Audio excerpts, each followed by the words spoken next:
As the great Buddha once wisely said, the mind is everything, what you think you become. When life feels uncertain, when the future is blurry and your heart is heavy, it's not always the situation that drowns you. It's your own mind, the endless thoughts, the imagined fears, the weight of what if. In these moments, your mind becomes the battlefield, and the real struggle is not outside of you, it's within.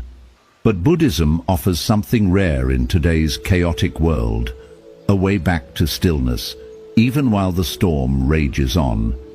It teaches us that peace isn't something you chase or find in the outside world. It's something you return to, a quiet place inside you that never left, only forgotten. In this video, we'll walk a path rooted in ancient wisdom, a path that shows you how to breathe again, how to let go, and how to stop being at war with your own thoughts. Take a deep breath. This is your moment of return. 1. Your thoughts are not always the truth. One of the most powerful teachings in Buddhism is that your mind is not always your friend. It doesn't always tell the truth. In fact, the Buddha often described the mind as a wild monkey, jumping from one fear to another, constantly making up stories based on fear, insecurity, and past pain. When you're going through hard times, your thoughts can become especially loud and convincing. You may hear things in your head like, "I'll never make it," "I'm not good enough," "Everything is falling apart." But here's the truth. Just because you think it doesn't mean it's real. Thoughts are not facts. They are mental habits, patterns your brain has repeated over time, often rooted in fear, not truth. Buddhism teaches us to become observers of our thoughts rather than believers in them. Instead of getting pulled into every negative thought, you can take a step back and simply notice it. Imagine your thoughts as clouds in the sky. Some are dark and heavy, some are light and fluffy, but none of them stay forever, and none of them are the sky itself. You are the sky, your awareness, your presence, your inner stillness. That is your true nature. The clouds are just passing moods. So when a worried or fearful thought comes, practice saying, that's just a thought. It's not who I am. It's not the full truth. Take a deep breath. Let it pass without reacting to it. This practice, called mindfulness, is like learning to sit beside a rushing river without jumping in. The more you recognize your thoughts as temporary and separate from your true self, the less power they have over you, and slowly you'll find a quiet confidence growing inside, one that no fearful thought can destroy. 2. Focus on the present, not the prediction. One of the main reasons we worry so much is because we leave the present moment and get lost in the future.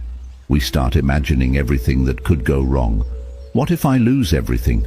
What if I fail? What if I'm not strong enough to handle this? These thoughts create anxiety, not because they're happening now, but because our mind is making predictions. But Buddhism teaches us something simple and powerful. The future does not exist yet. The only thing that is real is this moment, right here, right now. The present moment is the safest place you can be. It's where your breath is. It's where your body is. It's where peace lives. When you anchor yourself in the now, even just for a few minutes, your mind slows down. You begin to realize that in this moment, you are okay. You are breathing. You are alive. You are safe. It's important to understand that worry is usually not about what is happening now. It's about what might happen later. But the future is just a mental movie. It's not happening yet. And most of the time, the things we worry about never even come true. So instead of trying to predict the future or control what hasn't happened, practice returning to the now. Buddhism encourages simple methods for this, like mindful breathing, listening deeply to your surroundings, or paying attention to what your body feels. When your mind begins to spin with fear, ask yourself, What is actually happening right now? Am I okay in this moment? Can I take one mindful breath? These small practices pull you out of the storm of what-ifs and back into the calm of what is. Because the truth is, you don't need to figure out the next 5 steps. You just need to take the next breath. And in doing that, you give your nervous system a chance to relax, your heart a chance to open, and your soul a chance to rest. First, you stop drowning in imaginary futures and start living in real peace. 3, you can't control everything, but you can control this. One of the biggest sources of worry and stress is the desire to control everything around us. We want things to go according to plan. We want people to treat us a certain way. We want our efforts to guarantee success. But life rarely listens to our plans. The weather changes. People disappoint us. Situations fall apart. Unexpected problems show up without warning. And when things don't go how we imagined, we feel helpless, frustrated, or scared. But Buddhism teaches us a life-changing truth. Trying to control everything is a cause of suffering. Why? Because control is an illusion. The more you try to grip tightly, the more things slip out of your hands. It's like holding sand in your fist. The tighter you squeeze, the more you lose. Real peace doesn't come from controlling the outside world. It comes from mastering your inner world. Here's what you can control: your breath, your response, your mindset, your energy, your actions, your presence. You can't stop the storm, but you can choose to stand calmly in the rain. You can't stop people from saying hurtful things, but you can choose not to let their words poison your heart. You can't guarantee success, but you can give your best, stay present, and let go of the outcome. In Buddhism, this practice is called equanimity, a balanced, peaceful mind that stays steady even when life feels chaotic. It doesn't mean you give up or stop caring. It means you shift your energy from controlling to responding wisely. For example, when someone speaks with anger, you can choose to breathe instead of react. When your plans fall apart, you can choose to trust that a new path may be opening. When uncertainty appears, you can choose faith over panic. This isn't easy, but the more you practice it, the more you realize how powerful you really are. Not because you control the world, but because you don't let the world control your peace. So when your heart feels overwhelmed, remind yourself gently, I don't need to control everything. I only need to control how I respond. That's where your strength lives. That's where worry begins to fade. And that's where true inner freedom begins. For your worst days still built you. It's easy to look back on the hardest moments of your life and wish they had never happened. When you were at your lowest, whether it was facing loss, heartbreak, failure, or disappointment, you probably felt broken, alone, and unsure if you could ever recover. But here's a truth that Buddhism teaches us. Those painful moments were not wasted. They were the bricks that built your strength, your compassion, and your wisdom. Think about a seed pushing its way through dark, heavy soil. At first, it feels the weight of earth pressing down on it. It might struggle and crack, but without that pressure, it could never sprout. Those very forces that felt like they were crushing it also gave it the power to grow upward toward the light. In much the same way, your worst days pressed on you, but they also pushed you to become more resilient. Every time you experienced suffering, you had to face difficult feelings, grief, anger, fear. You may have wanted to run away, blame someone else, or give up entirely. But when you stayed present with your pain, when you acknowledged it instead of hiding from it, you learned something invaluable about yourself. You discovered how deep your capacity to heal could be. You uncovered hidden strengths you didn't know you had. You learned that even when you felt powerless, you still had choices. The choice to breathe, to continue, to reach for hope. In Buddhism, This process of transforming suffering into wisdom is called turning poison into medicine. Just as a skilled alchemist turns a harmful substance into something healing, you turn hardship into understanding, empathy, and inner peace. Your worst days taught you humility because you learned that you are not in control of everything. They taught you compassion because you now know what it feels like to hurt, and you can extend kindness to others in pain. They taught you patience because healing never happens overnight. And they taught you gratitude because when you finally emerged on the other side, you saw life's simple blessings with fresh eyes. So, the next time you're tempted to despise the past, remember this. Each painful chapter of your life played an essential role in shaping who you are today. Without the struggles, you wouldn't appreciate peace. Without the failures, you wouldn't value success. And without the low points, you might never reach for something higher. Embrace your history as a teacher, not an enemy. Bow to the lessons learned, even the harsh ones, because in Buddhism, every moment of suffering is an opportunity to awaken to your own strength, compassion, and the unshakable peace that lives within you. 5.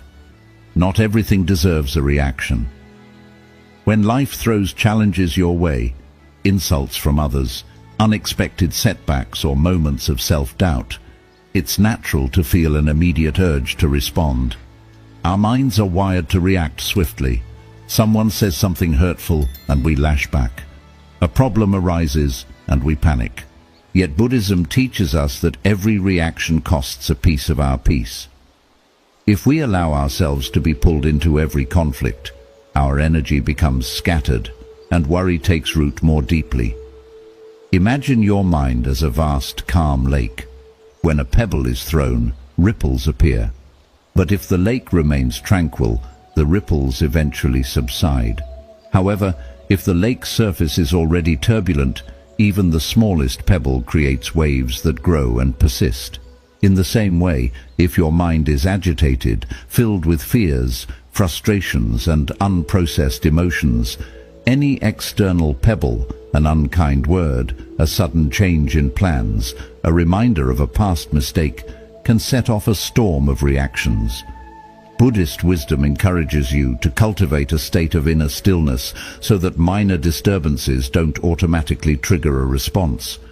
This doesn't mean you become passive or uncaring. Rather, it means you learn to pause before reacting. In that pause, you create space to choose a wise response instead of an immediate, often knee-jerk reaction. When someone criticizes you harshly, your first impulse might be to defend yourself, to strike back, or to shut down. But if you breathe and observe your feelings, anger, hurt, or shame, without immediately acting on them, you give yourself time to see whether a reaction is truly necessary. Often, you'll realize that the words were more about the speaker's own pain than about you. By choosing not to react, you preserve your peace and your relationships. Consider daily annoyances: a long line at the store, a rude driver cutting you off, a notification that disrupts your focus. None of these moments deserves a full-blown emotional storm, yet when you allow yourself to react, clenching your fists, clenching your jaw, your heart racing, you carry unnecessary tension. Buddhism teaches mindful awareness. Notice the irritation rising in your chest. Recognize the impulse to clench, and then choose to let it pass. You might even silently remind yourself, this is just a passing moment. It does not need my full attention. In doing so, you free up mental and emotional space for things that truly matter. Another source of unnecessary reaction is the inner critic, the voice that judges every misstep, every flawed thought. When you make a mistake at work or fail to meet your own expectations, that inner voice says, "See, you're not good enough." If you react by spiraling into guilt or shame, you create further suffering. Instead, Buddhism invites you to observe that inner judgment as if it were someone else's nickname. Just a voice that doesn't hold the ultimate truth. By not reacting to that critic, you weaken its power. You discover that self-worth isn't defined by every fleeting thought or error. Not everything deserves a reaction, because most disturbances, both external and internal, are temporary. They flicker in and out like passing clouds. If you practice remaining centered, you realize that reacting to each one is like trying to catch every cloud in your hand. You end up exhausted, with hands full of mist. The practice can start small. The next time you feel anger swell, place a gentle hand over your heart. Take 3 deep breaths and let the sensation settle. You might say to yourself, "I acknowledge this feeling, but I do not need to act on it right now." Over time, this pause becomes a habit. You'll find that even when the world seems chaotic, people arguing, plans derailing, unexpected news, you don't immediately lose your balance. Instead, you maintain a calm center. Worry begins to lose its grip because you're no longer fueling every fear with a reaction. Ultimately, Buddhism teaches that true wisdom lies in discernment, knowing which things deserve your attention and energy, and which things are merely passing disturbances. By refusing to react to every impulse, you conserve your inner resources, you protect your heart from needless pain, and you create a steady foundation of peace that even the fiercest storms cannot uproot. 6. Reframe the problem as a path. When you're in the midst of a crisis or struggle, it's natural to see the challenge as something to be avoided or defeated. You may feel trapped by circumstances, believing that the problem is a dead end rather than an opportunity. Yet Buddhism offers a radically different perspective. Every difficulty you face can be a gateway to growth and awakening. Instead of seeing obstacles as roadblocks, you learn to view them as signposts pointing you toward deeper wisdom. Imagine walking through a dense forest and encountering a fallen tree blocking your path. You could stand there, frustrated, convinced that your journey is over, or you could walk alongside the tree, discover a small opening beneath its branches, and continue moving forward. In that narrow gap, you might notice new plants, fresh sunlight filtering through the leaves, or a hidden stream you never would have seen otherwise. The obstacle itself becomes part of your adventure, a lesson in adaptability and perspective. Buddhism calls this process turning poison into medicine. Every problem has within it the seeds of its own solution, if only you're willing to look deeper. When a relationship ends, rather than seeing it as a devastating failure, you can ask yourself, what can I learn about compassion, healthy boundaries, or self-worth from this experience? When your career hits a setback, you can inquire, what hidden talents am I being invited to develop? What new direction might emerge from this challenge? By reframing, you transform the energy of fear and resistance into curiosity and intention. This shift doesn't mean you pretend everything is fine when it's not. It doesn't deny the pain you feel. Instead, it invites you to lean into the discomfort long enough to discover its hidden gifts. Buddhism teaches that suffering reveals the roots of attachment, aversion, and ignorance, the very patterns that keep you trapped in cycles of stress and worry. When you face the hard truth of your pain, you gain insight into why certain situations make you suffer. Perhaps you realize that you've been clinging to a specific outcome, or that you're resisting change because it feels too uncertain. In recognizing these patterns, you begin to loosen their grip. The practice of reframing also involves trusting that the universe has a wisdom beyond your immediate understanding. When the Buddha was confronted with painful questions about life and death, he didn't try to force answers. He sat in silence, observing the nature of reality. In your own life, when a problem arises, pause and breathe before reacting. Notice the story your mind wants to tell, how it might exaggerate the problem or assume there's no way out. Then gently ask, is there another way to see this? What might this circumstance be teaching me? As you cultivate this mindset, you become less reactive and more responsive. You create space to see not only the difficulty, but also the possibility within it. When you reframe challenges as paths, you begin to appreciate the richness of the journey itself. Buddhism emphasizes that life is impermanent and ever-changing.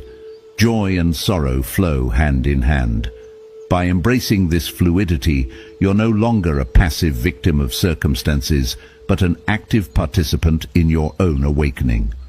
You start to notice how each trial refines your character, strengthens your patience, and enlarges your capacity for compassion. Even when the path feels treacherous, when heartbreak, illness, or failure looms large, you can walk it with intention, knowing that every step brings valuable insight. Over time, this practice of reframing becomes second nature. Difficult situations no longer paralyze you, but invite you to step forward with curiosity. Worry loses its power because you're no longer obsessed with trying to avoid discomfort. Instead, you're focused on learning from it. You trust that every problem, no matter how daunting, holds a lesson that will guide you toward greater clarity and inner peace. In this way, Buddhism transforms suffering into a powerful teacher, showing you that what you once viewed as a closed door was simply an invitation to discover a new path. 7. Faith is the antidote to fear.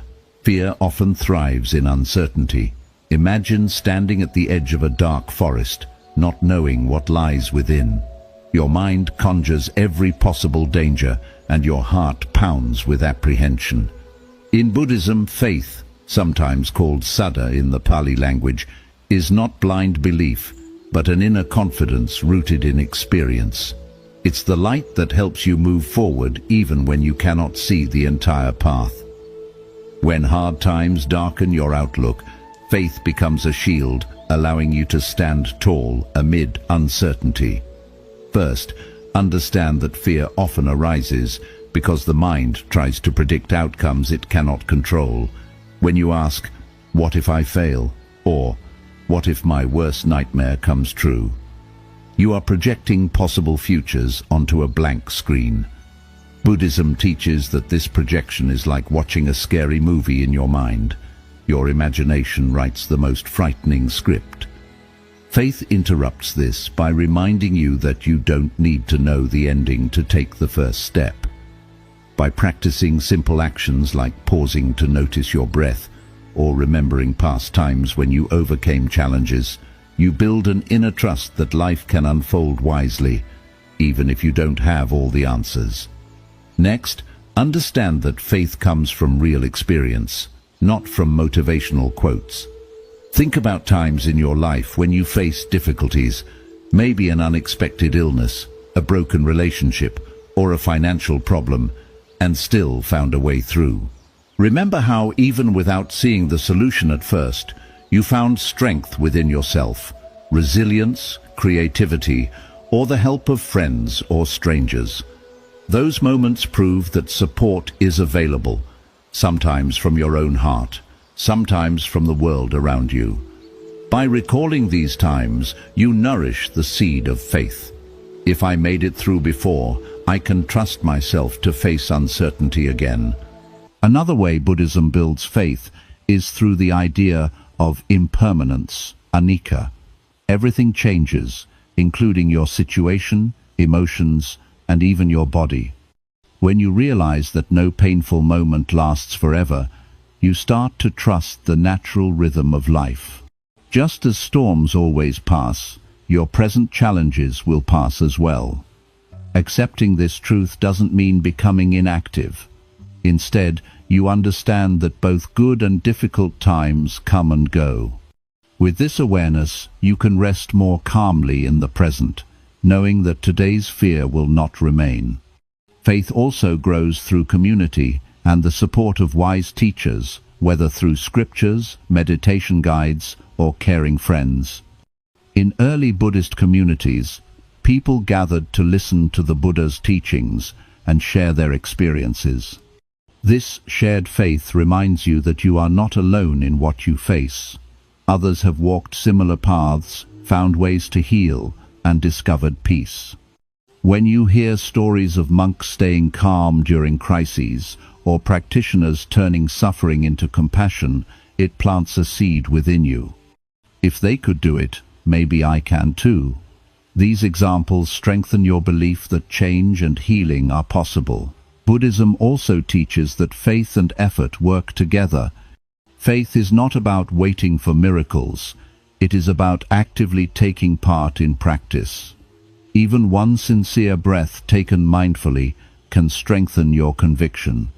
When fear grips your mind, you can say, "I trust that by returning to my breath, clarity will come." Each time you do this, every moment you choose mindfulness over panic, you strengthen the link between fear and faith. Over time, that link becomes strong enough that fear no longer controls you when uncertainty appears. Think about how faith transforms your relationship with fear. Instead of seeing fear as an enemy to fight, you begin to see it as a messenger, showing where deeper trust or understanding is needed. When fear arises, you pause and ask, "What is this fear trying to show me?" It may uncover hidden attachments, unspoken concerns, or forgotten hopes. Faith helps you meet this message with curiosity rather than avoidance. You may discover that beneath fear lies a desire for meaning, a need for connection, or a wish to live by your true values. In this way, faith becomes a remedy for fear, not because it removes all anxiety, but because it changes how you respond. With faith, you acknowledge fear and still choose to move ahead. You trust that each breath and each moment of awareness will bring the clarity you need. Over time, as faith deepens, you see that fear loses its power to freeze you. Instead, it becomes a gentle signal, encouraging you to gather strength, rely on inner resources, and step forward into the unknown. In the end, these 7 lessons are more than ideas. They are practical reminders that you can change how you respond to fear and hardship. Your thoughts are not always facts. The present moment is all you truly have. You may not control everything, but you can always choose your response. In practice, every painful experience has strengthened your resilience. Not every disturbance needs a reaction. Every challenge holds a lesson, and faith, rooted in remembering past strength and trusting impermanence, will support you when fear appears. As you practice these teachings, you slowly shift from being overwhelmed by outer conditions to feeling grounded in your inner wisdom. Worry may still arise, but it no longer needs to linger. You learn to sit with uncertainty, breathe through it, and move forward with steady calm. May these principles guide you whenever life feels heavy. Return to them whenever you need. Read them, reflect on them, and let them guide you back to peace. By doing this, you will find that even in difficult times, your heart can stay open, your mind clear, and your spirit continue to grow. Thank you for watching. If these lessons touched you, take a moment now to breathe deeply, honor your progress, and step gently into the next moment.